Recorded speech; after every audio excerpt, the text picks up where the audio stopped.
So hello and welcome back to my YouTube channel है। अनि फेरि after a month or so मैले चाहिँ फेरि अब युट्युबमा भिडियो बनाएर अपलोड गर्ने निर्णय लिएको छु। अहिले चाहिँ म तिनकुने गइरहेको छु होइन। So why I haven't been posting भन्दा चाहिँ अब हुन्छ नि, यो क्यामेरा मेरो होइन, गोप्रो मेरो होइन नि त, खासमा लिम्बूको हो। सो लिम्बूले चाहिँ अब पहिला अब क्यामेरा किनेको थियो गोप्रो, अनि त्यो बेला अब चलायो दुवैजनाले मिलाएर। मैले अर्को साथीको चलाउँथेँ, मतलब त्यसले चाहिएको बेला त्यसले भ्लग बनाउँथ्यो, मैले चाहिएको बेला मैले भ्लग बनाउँथेँ। अनि पछि चाहिँ अब त्यसले हुन्छ नि एउटा जोस थियो, त्यो जोस हरायो नि त, अनि त्यसले बनाउन छाड्यो क्या लिम्बूले। त्यसपछि चाहिँ यो क्यामेरा मैसँग राखिरहेको हुन्थेँ। सो उसको साथीले लिएको रहेछ गोप्रो, अनि त्यही भएर अब हुन्छ नि बनाउन मिलेको थिएन। त्यो पनि एउटा रिजन भयो। त्यसपछि खै के भयो बनाउँछु भन्दा भन्दा 2-3वटा राइड पनि गइयो, त्यही पनि भिडियो चाहिँ बनेन होइन। तर अब ठिकै छ, इट्स नेभर टु लेट होइन। त्यही भएर अब आइएम फेरि back on YouTube. So last video भन्दा चाहिँ अब हुन्छ नि बाइकहरूमा यताउता केही चेन्जेसहरू चाहिँ भएको छैन, त्यही अलिअलि अब बाइक चलिरहेछ, युज टु भइसक्यो मजाले हुन्छ नि होइन। अनि त्यही हो। सो आज चाहिँ म खासमा एकान्त कुन जाने काम छ। त्यहाँ लाइसेन्स अस्ति महिना चाहिँ ट्रायलको पास हुनु भएको थियो। सो राजस्व तिर्न जानु छ होइन। त्यही भएर अब दिदीकोमा गएर दिदीलाई पिकअप गरेर अनि जान लाग्यो। अनि मेरो बाइक यार एमटी कति चल्यो है त, हेरौँ है त, 8172 चल्यो होइन। So it has been a wonderful experience हुन्छ नि एमटी चलाउनमा चाहिँ। एनएसबाट एमटी जियोस् रमाइलो फिल भइरहेको छ एकदमै। सो त्यति चलाउन्जेलमा मेरो जियोस् 8000मा पछाडिको ब्रेक प्याड पनि चेन्ज गर्नुपर्ने भयो। ए तेरिका रिटेक। सो 8000 किलोमिटर्समा मेरो पछाडिको ब्रेक प्याड बोल्न लाग्थेँ, जाम भयो यार। अब यो जाम पछि भेटौँला गाइस, यस्तोमा त बोलिन्न है त। यस्तो जाम रहेछ फर्काइदिएको यार।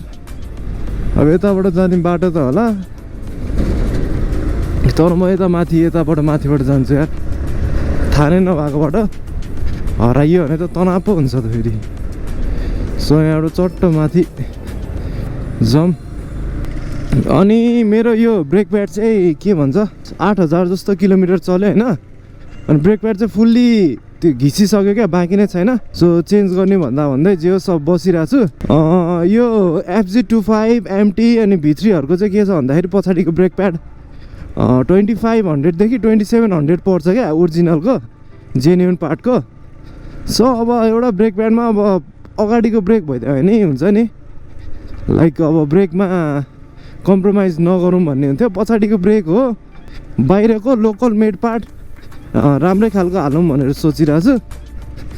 त्यही भएर अब हुन्छ नि टेकुमा लिन जानै पाएको छैन क्या। जो सस्तोमा छ त्यहाँनिर होलसेल रेटमा दिन्छ हाम्रो मेकानिकलाई। यो बाटो चाहिँ ठ्याक्कै यहाँनिर निस्किन्छ क्या। सो अब जाम त अहिले बेला खुली पनि सक्यो होला होइन, नखुलेको हुनसक्छ, तर बस्न सकिन्न क्या यस्तो गर्मीमा। गर्मी पनि सुरु भइसक्यो बब्बाल। सो त्यही भएर यताबाट गएर अलिकति चोर बुद्धि लाउनुपर्छ। ए सबले यहाँबाट युटर्न लिन्छ क्या, चिटकोड भइसक्यो यो त। थोक्क मेरै पालोमा चाहिँ रोकिदियो यार। त्यत्रो स्ट्रगल पछि कोटेश्वरको जाम अनि जडीबुटीको जाम कटेर तिनकुनेको जाममा पुगेछौँ रे क्या। तिनकुने आइसकेको छौँ, दिदीले फोन गरेर आउँदैछ अब। सो टक्क गएर अब राजस्व तिर्न जाने हो। मेरो लाइसेन्स पनि एक्सपायर भइसक्यो यार, प्रोसेस बुझेर आउनु पऱ्यो के गर्नुपर्ने रहेछ भनेर। के गर्छ हौ, के गर्नुपर्छ लाइसेन्स रिन्यू गर्न भनेर यसो बुझेर आएर रिन्यू गरिदिनु पऱ्यो यार। चिट काटिदियो भने त फेरि तनाव हुन्छ, लाइसेन्स एक्सपायर भयो भनेर। फाइन पनि तरो लाग्ने होला, गाह्रो छ। सो हामी यहाँ कुर्छौँ एकछिन दिदीलाई, अनि त्यसपछि we will be heading on the way है त। बिस्तारी जानेलाई लेफ्ट हो क्या, लेफ्ट लेन बिस्तारीलाई, यो फास्ट लेन हो।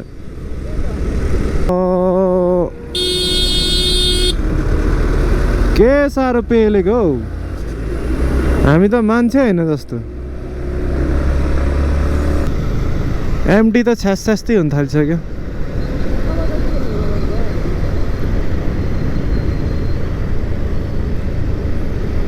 ऊ त्यो अफिस ऊ त्यही हो क्या अफिस कसको होइन यातायात अफिस अनि अझै पनि थाहा छैन यो त्यो भनेर ऊ त्यो होला लाइन माथिको ऊ त्यो A few moments later. ल काम सक्यो भगनजीलाई एकछिन पार्किङमा बाइक हेरिदिनु भनेको राम्ररी हेरिदिनु भयो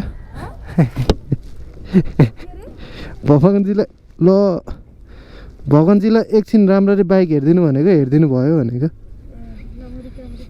मुरी मुरी धन्यवाद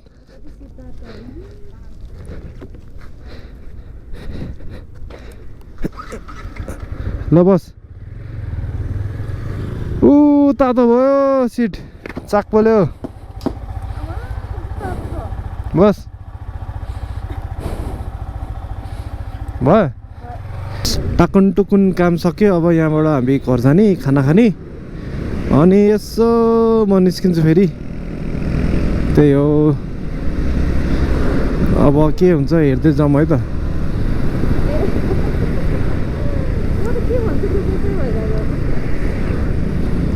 भिडियो बनाउनु पर्यो नि त दिदी ल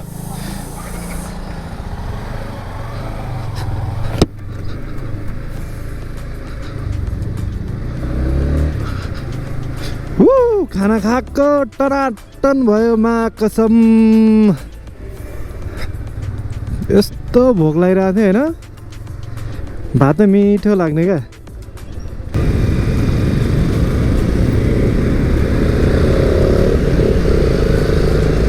आरसी बानाले बेन्ली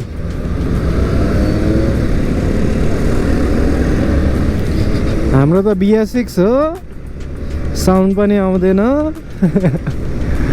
अलमोस्ट बिस्तारै सरर जाने हो माइलेज तान्ने हो कति अहिले 45 जस्तो दिइरहेछ 46 47 तान्ने हो चिलमा जाने हो ल दिउँसो त लास्टै नै गर्मी हुन थालेको छ यार वाइल्ड नै क्या हप्प हुन्छ हेलमेट लगाएपछि त यार भाइचर लाउने बित्तिकै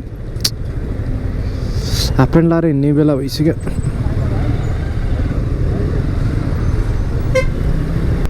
अब फेरि युट्युबमा एक्टिभ हुने डेजहरू आइसक्यो अब मिस गरेको छ भने चाहिँ आइएम ब्याक होइन मिस गरेको छैन भने चाहिँ आएँ म लाज पचाएर सो अब बिस्तारै हुन्छ नि छ मेरो दिमागमा एक दुईवटा टपिक त्यो टपिक हुन्जेलसम्म भिडियो बनाउने हो अन्त जब फेरि हुन्छ नि टपिक हुँदैन भिडियो बनाउन त्यसपछि फेरि I will be going underground बनाउने हो केटा हो एम्बुलेन्स सो अब चट्ट लाएर सनसिटी पुगौँ बाइक धुने ठाउँमा होइन अनि त्यसपछि हाम्रो बेबी एमडीलाई चिटिक्क पारेर श्रृङ्गार पटार के अरे श्रृङ्गार गरिसकेपछि अनि त्यसपछि जानुपर्छ हामी घरकोमा अनि यो भिडियो त्यही भोलि आउँछ है गाइज आज मन्डे हो भोलि ट्युसडे आउँछ भिडियो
ल बेबी एम्टी चिटिक्कै है त हैट अब घरमा जाउँ होइन अलिअलि भिडियो एडिटिङ गरिदिउँ धेरै टाइम लाग्दैन होला त्यही दुई घन्टा जस्तोमा सकिन्छ कि हेरौँ अब के छ फुटेज त्यो अनुसार भर पर्छ अनि जोस आइरहेछ अनि यो भिडियो कति बज्यो यार 1 बज्यो अनि 3-4 बजीतिर फेरि यसो साँझतिर निस्किनु पऱ्यो कि सोचिरहेको छु म जोस आइरहेछ भिडियो बनाउने सो साँझतिर के हुन्छ हेरौँ होइन त्यही अनुसार थाहा हुन्छ सो त्यही हो है त सो अब अलिकति यो महिना रेगुलर हुन्छु म